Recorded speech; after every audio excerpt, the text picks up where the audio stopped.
సేవకులందరూ కూడా కలిసికట్టుగా ఉండాలి. దేవుని పనిలో మనం ముందుకు వెళ్తున్నప్పుడు ఎన్నో ఆటంకాలు, ఎన్నో అవరోధాలు చాలామంది సేవకులు నేను ఎరుగుతున్నాను. దేవుని పరిచర్యలో సరైన అవకాశాలు లేక ఆర్థికమైన ఇబ్బందులతో, అనారోగ్యాలతో బాధపడుతున్న సేవకులను కూడా మన ఎటపాక మండలంలో నేను ఎరుగుతున్నాను. గమనించండి, దేవుని పరిచర్యలో అవమానాలు, ఆటుపోట్లు, ఇబ్బందులు, కష్టాలు ఇవన్నీ అపోస్తలుడైన పౌలు ఎదుర్కొన్నవాడే. ఏమండి, ఒకటి కాదు రెండు కాదు, స్నేహితులతో దెబ్బలు, కపట సహోదరులతో దెబ్బలు, తనవారే యూదులనేవారు తన పిల్లల ద్వారా తన వారితోనే ఇబ్బందులు, సముద్రాలు, ఏమంటే నదులు, ఎన్నో ఆపదలు ఎదుర్కొన్నాడు. ఆయన అంటున్న మాట ఏంటంటే, నేను అన్ని సమృద్ధిని ఎరుగుదాను, నాకు ఏమి అన్నీ ఉన్నాయి, నేను అన్నీ కలిగిన వాడిని. కానీ యేసు ప్రభువుని ఎప్పుడైతే నేను చూచానో, యేసు ప్రభువు వారిని నేను ఎప్పుడైతే కలుసుకున్నానో పరిగెట్టడం మొదలుపెట్టాను. ఏంటి తెలుసా?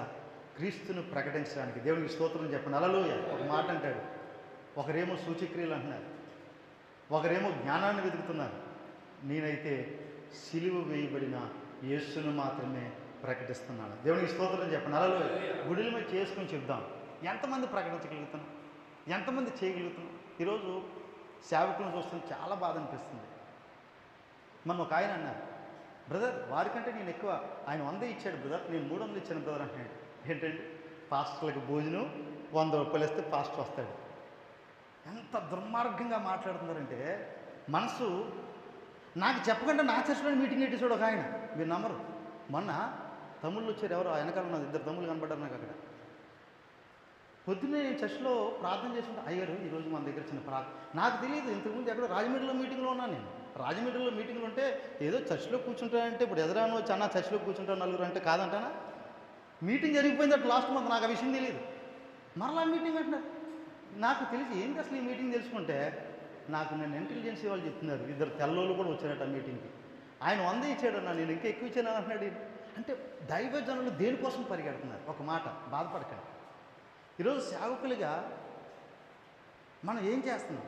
పౌలు ఏమంటున్నాడంటే, నేను పరిగెడుతూనే ఉన్నాను. ఎలా పరిగెడుతున్నాడు? దెబ్బలతో పరిగెడుతున్నాడు, అవమానంతో పరిగెడుతున్నాడు, నిందలతో పరిగెడుతున్నాడు. ఏమండి, ఎన్ని అవమానాలు, ఎన్ని దెబ్బలు, ఎన్ని ఉపద్రవాలు కలిగినా దేవుడు చేసిన అద్భుతాలను చూస్తూ, దేవుడు చేసిన ఘనమైన కార్యాలు చూస్తూ ఇంకా బలంతో పరిగెడుతున్నాడు. దేవునికి స్తోత్రం చెప్పండి. హల్లెలూయా. ఈరోజు దేవుడా లోకమా? ఏ సహవాసంలో మనం ఉన్నాం?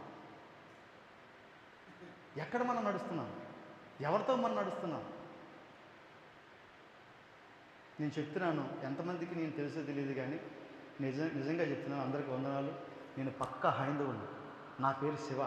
నాది ఈ ఊరు కాదు, ఈ రాష్ట్రం కాదు. ఇక్కడికి 120 కిలోమీటర్ల ఊరిలో ఉన్న మారేడుమిల్లి వెళ్ళి శివ అనే వ్యక్తి భద్రాచలంలో ఒకడు ఉన్నాడండి, ఆడు మీకు తెలిసే, ఈ ఊరిలో ఎవరిని అడిగినా చిన్నపిల్లలు ఈ తరంలో తప్ప రాజకీయ నాయకుల దగ్గర నుంచి అందరికీ తెలుసు. నేను హైందవ కుటుంబం నుంచి వచ్చినవాడిని. యేసు ప్రభుల వారు మాకు పరిచయం చేయలేదు, మాకు ఎవరు చెప్పలేదు. అసలు ఈ దేవుడు మాకు అవసరం లేదు. మాకు శివుడు ఉన్నాడు, మాకు పార్వతి ఉంది, లేకపోతే మాకు ఇంకా సాయిబాబు, ఇలా ఉండేవాళ్ళు మాకు. అయితే ఒక దైవజనుడు మాకు యేసు ప్రభుని పరిచయం చేసాడండి. పరిచయం చేయడం మాత్రమే కాదు, మమ్మల్ని చదివించడం మొదలుపెట్టాడు, బైబిల్ ట్రైనింగ్ పంపించాడు. ప్రభుని తెలుసుకొని నేను అక్కడ ఉండొచ్చు, మా మాస్తోని వాళ్ళందరూ అక్కడే ఏజెన్సీలో కొంత ప్రాంతంలో ఉన్నారు. కానీ ఒక దర్శనం ఏంటంటే, ఏదో ఒకటి చేయాలంటే ఒంటరిగా వెళ్ళిపోవాలి. దేవుడు ఒక దినాన్ని సెంటర్ చేస్తాడు. అప్పుడు దేవుడు మిమ్మల్ని బలంగా వాడుకుంటాడు. ప్రార్థన చేసుకోమంటే ప్రార్థన చేసుకుని 2005లో భద్రాచలం వచ్చానండి. నాకు ఎవ్వరు తెలియదు భద్రాచలంలో. నాకు తెలిసింది ఒకే ఒక్కరు, పాల్ గారు, నవీన్ పాస్టర్ గారు తప్ప. నేను అనేక మార్లు సిక్కయ్యాను, నాకు ఎవ్వరు సహాయం చేయరు. ఒకరోజు నవీన్ అయ్య గారు 2006 సంవత్సరంలో నేను సిక్కయ్యి సెల్బ్రేల్ మళ్ళీ కోమాలోకి వెళ్ళిపోతున్నానని భయపడి అయ్యారు కూడా ఒక కారు గట్టును పంపించేసారు. ఎందుకంటే ఎవరు లేరు నాకు ఆ రోజు. ఆ సహాయం గొప్ప నాకు, నవీన్ అయ్య గారు చేసిన సహాయం. ఈరోజు నేను చెప్పగలను, అల్పుడినైన నేను భద్రాచలం సేవకు వచ్చి 2005లో వస్తే ఎన్నో ఇబ్బందులు, ఎన్నో అవమానాలు, ఎన్నో ఆటంకాలు. ఈరోజు చెప్తున్నాను, దేవుని సేవలో నమ్మకంగా మనం పరిగెడితే దేవుడే మనల్ని అన్ని విధాలా దీవిస్తాడు. దేవునికి స్తోత్రం చెప్పండి. 40 ఒక్క రూపాయి ప్రతిదినం మీరు నడుస్తున్నామంటే దేవుని కృపే, దేవుని కృపే, దేవుని కృపే. ఈరోజు దేవుని సేవలు స్థిరపరచబడ్డాం, సంఘాలుగా దేవుని కృపే. ఆయనతో నేను నడుస్తున్నాను, ఆయన నన్ను నడిపిస్తున్నాడు. ఈరోజు సేవకులుగా మనం ఒక యూనిటీగా ఒకరినొకరు అర్థం చేసుకుని దేవుని పరిచర్యలో నేను ఎక్కువ నేను తక్కువ కాకుండా ప్రతి ఒక్కరూ సువార్త పక్షంగా పోరాడదాం, సువార్తను ప్రకటిద్దాం. పౌలు గారు ఒక మాట అన్నాడు, దయచేసి చదవండి, ప్రార్థన చేసుకుందాం. 10వ వచనం ఒక్కసారి పైనుంచి చదవండి. 9వ వచనం చదవండి. 9వ వచనము, క్రీస్తును సంపాదించుకుని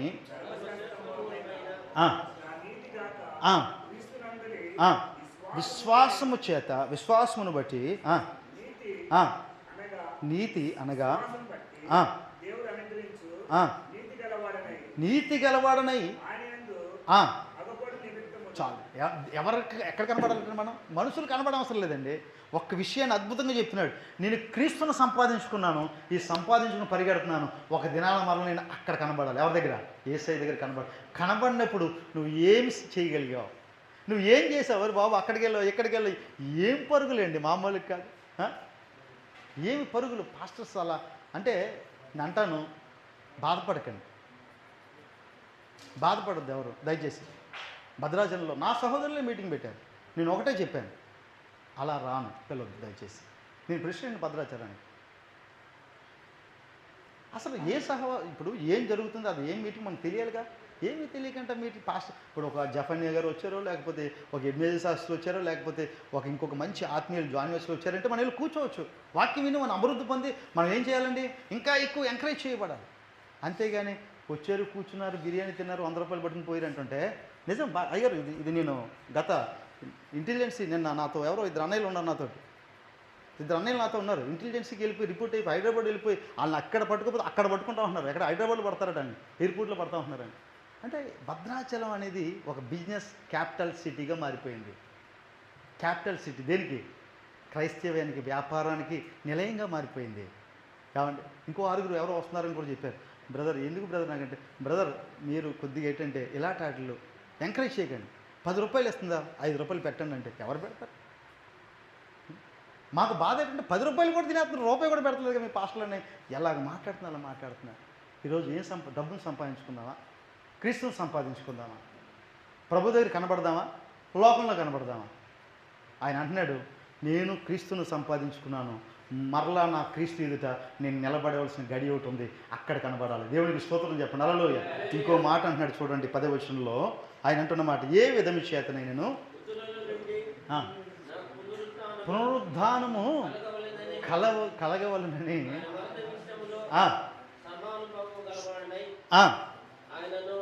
ఆయనను ఆయన పునరుద్ధాన బలము ఎరుగు నిమిత్తమును పాలువాడొకటి ఎట్టుదో ఎరుగు నిమిత్తము పెంటతో సమానంగా ఎంచుకున్నాను. ఏమండి, ఒకప్పుడు చాలా బతికేవు కదా, మంచిగా ఉన్నారు మీరు, ఒకప్పుడు మంచిగా జీవించారు, ఒకప్పుడు ఆహారం సమృద్ధిగా మీ ఇంట్లో ఉంది, ఒకప్పుడు డబ్బులు సమృద్ధిగా నీ ఇంట్లో ఉన్నాయి, ఒకప్పుడు మంచి బట్టలను వేసుకున్నాం. ఇప్పుడు ప్రభువుని నమ్ముకున్న తర్వాత ఏదో కష్టం వచ్చిందని అక్కడికి పరిగెట్టడం ఏంటండి, ఏదో బాధ వచ్చిందని అక్కడికి. ఒకప్పుడు నువ్వు సమృద్ధిగా ఉన్నవాడివి, ఒకప్పుడు నువ్వు అన్నిట్లో నువ్వు చాలా హ్యాపీగా ఉన్నవాడివి, ఒక పేరు కలిగిన వాడివి. ఇప్పుడు యేసును సంపాదించుకున్న తర్వాత ఎలా పరిగెడుతున్నావండి, ఎక్కడికి పరిగెడుతున్నావు? ఏమండి, ఇప్పుడు ఆయన ఏమంటున్నాడంటే, ఒకప్పుడు నాకు అన్నీ ఉన్నాయి, అయితే అవన్నీ నేను పెంటతో సమానంగా ఎంచుకున్నాను ఒక విషయం మీద. ఏంటి తెలుసా? అప్పుడు నాకు తెలియదు, పునరుద్ధాన బలము క్రీస్తుని ద్వారా ప్రారంభమైంది, క్రీస్తుతో అది ఆరంభమైంది. ఆ పునరుద్ధానంలోంచి ఆయన సజీవుడిగా తిరిగి లేచి నాకు కనబడ్డాడు. నేను కూడా ఆయనకిలాగా సజీవుడిగా కనబడాలని ఆశతో ఏం చేస్తుంది తెలుసా? ఈ లోకాన్ని, ఈ అన్నిటిని పెంటతో సమానంగా ఎంచుకొని క్రీస్తుని వెంబడిస్తున్నాను అన్నాడు. దేవునికి స్తోత్రం చెప్పండి, హల్లెలూయా. ఈరోజు ఒకప్పుడు మంచిగా మనం ఉన్నవారమే. నేను చాలా హ్యాపీగా ఉండేవాడినండి, చాలా డబ్బులు ఉండి. ఆ రోజుల్లో నాకు కార్లు, ఆ రోజుల్లో నేను చాలా రోజుకి 2000 సంపాదించేవాడిని. మా అమ్మగారికి 500 ఇచ్చేవాడిని, 1500 నా జేబులో ఉండి. ఒక మాటలో చెప్పాలంటే మొదనలాంటి పిల్లగాళ్ళు నా వెనకాల ఉండేవారు. మేము తాగడానికి కొంట వచ్చేవాళ్ళం. అప్పుడు ఒకే ఒక్క డాబా, మీకు ఎంతమంది సీనియర్స్కి తెలిసి ఉంటుంది, సత్యన్న ఒక సీనియర్స్కి తెలిసి ఉంటుంది, కొంట ప్రాంతం సేవకి వెళ్ళే వాళ్ళకి. ఆ కొంట వెళ్తుంటే చింతూరు దగ్గర లెఫ్ట్ బంకులో డాబాలు ఉండేవి. ఏమండి, ఇప్పుడంటే అన్ని డాబాలు అయిపోయినాయి, ఎక్కడ పడితే డాబాలు ఉన్నాయి. అక్కడ మాత్రం ఉండే మేము మారేడుమిల్లి నుంచి డాబాకు వచ్చి ఇక్కడ తాగేవాళ్ళు తెలుసండి. లోకం ఇష్టానుసారంగా ఉండేవాళ్ళు. ఈ రోజున మీరు మారేడుమిల్లి అడిగితే కాంగ్రెస్ లీడర్ డాక్టర్ హరికృష్ణ గారు ఉంటారు. ఆయనకి ఒళ్ళంతా దెబ్బలే. వైఎస్ఆర్సీపీ ప్రెసిడెంట్ సత్యనారాయణ రెడ్డి గారు ఇప్పుడు ప్రజెంట్ ఉన్నాడు. ఆయన ఎక్కడి నుంచి ఇక్కడ దాకా కుట్లుంటాయి. అన్న చూసినట్టున్నాడు. ఏమంటే నేను కొట్టిన దెబ్బలే తాగేసి. ఈరోజు చెప్తున్నాను, ఒకప్పుడు నిష్ప్రయోజకమైన జీవితం నాది. ఎందుకు పనిచేయను, తాగేసి గొడవలు కొట్లాటలు. ఈరోజు అదే ఊరు వెళ్తే ఒక్కరు కూడా నాతో మాట్లాడరు. భయం. పాస్టర్ గారు బాగున్నారు, ఎప్పుడు వచ్చారండి. నేను సంపాదించుకున్నది క్రీస్తుని సంపాదించుకున్నాను. ఆ యేసయ్య నన్ను ఏం చేశాడంటే అక్కడ ఇక్కడ ఊరేగిస్తున్నాడు. దేవునికి స్తోత్రం చెప్పి నెలలో ఏమండి అధికారాలు పదవులు ఇవి కాదండి, అవి ఉండేవి కాదు. నాయకత్వం అనేది చాలా గొప్పది. నేను భద్రాచలంలో నేను ప్రెసిడెంట్ చేస్తున్నాను, నేను చాలా దూరం వాటికి. కానీ 3:30కి మీటింగ్ సన్నగా ఏం చేయాలో అర్థం కాదు. వచ్చిన వాళ్ళు అందరూ ప్రెసిడెంట్ సెక్రటరీలో కూర్చున్నారు. ఓట్లు వేయండి వాళ్ళిద్దరికి ఓట్లు వేయలేదు. ఆయనకు ఒక 4 ఈయనకు 3 వేసి మిగతా నా పేర్లు రాశారు. అదేంటంటే నేను ఎలక్షన్ కమిటీ కదా అన్న, ఎలక్షన్కి మీరు ఉంటాం లేదా పోతామన్నారండి. ఇక్కడే ఉన్నారు సాక్షి. అప్పుడు ఏం చేస్తాం? సేవకులు యూనిటీగా ఉండాలని అక్కడ నిలబడ్డాం. ఈరోజు అంటాను, మనం ఒకరు భరోసాగా ఉండి ఒకరినొకరు ఎంకరేజ్ చేసుకొని సేవకు ముందుకు సాగిపోదాం. పౌలు గారు అనేక ఆత్మలు సంపాదించాడు, సంఘాలను కట్టాడు. అలా ఎంకరేజ్ చేసుకుంటూ ఇప్పుడు కొంతమంది మనం చూస్తుంటాం, చాలా యూనిటీ కొంతమంది ఉంటారు. ఏమంటే మా సింగన్న, మా అన్న ఎదుర, ఇది కొంతమంది. అలా కాదు, అందరితో మనం కలిసి ఉండాలి, ఒకరంగా కాదు. ఏమండి ఆ గుంపేరు ఈ గుంపేరు అలా ఉండకూడదు. మనం ఒకే గుంపు, క్రీస్తు గుంపు. దేవుని స్తోత్రం చెప్పిన అలలో ఒకే గుంపుగా ఉండాలి. ఏమండి అలా ఉండాలని నా ఆశ, అభిలాష. దయచేసి ఏమైనా తప్పులు ఉంటే మన్నించండి. క్రీస్తుని కోసం మనం పరిగెడదాం, క్రీస్తుని ప్రకటిద్దాం, నలుగురినైనా క్రీస్తు కోసం సంపాదిద్దాం ప్రభు పక్షంగా. దయచేసి చర్చి పక్కన చర్చిలు మాత్రం ఏమండి కట్టొద్దు. ఈ గొడవల్లో మళ్ళీ అటు ఆంధ్రలో తెలంగాణలో చాలా ఇబ్బందులు అనుభవిస్తాం. మళ్ళీ ఇలాంటి ఇక్కడ మాత్రం ఎదుర్కోవద్దని జీవోతో సహా మీ దగ్గరికి వచ్చాను. మీ అందరి జీవో తీసుకోండి. ఎవడైనా కొత్త చర్చి మీ చర్చి పక్కన పెడితే అన్నీ పీకేస్తారు. ఏమి లేదు, ఇది ఆంధ్ర గవర్నమెంట్ ఇచ్చిన జీవో. ఆంధ్ర గవర్నమెంట్ 2014లో ఇచ్చిన జీవో ఇక్కడ నా చేతిలో ఉంది. మరి అందరూ కూడా ఫొటోస్ తీసుకొని జాగ్రత్తగా భద్రం చేసుకొని జాగ్రత్తగా పరిచయం చేయండి. నమ్మకంగా ప్రభువును ప్రకటించండి. దేవుడే మనల్ని అభివృద్ధి చేసి మనల్ని ఉన్నత శిఖరాలను నిలుపుతాడు. అట్టి కృప దేవుడు పౌలు గారికి ఇచ్చినట్లుగా మనకి అనుగ్రహించును గాక. ఈ అవకాశం ఇచ్చిన అయ్యగారికి ప్రత్యేకంగా వందనాలు. థ్యాంక్ యూ అయ్య.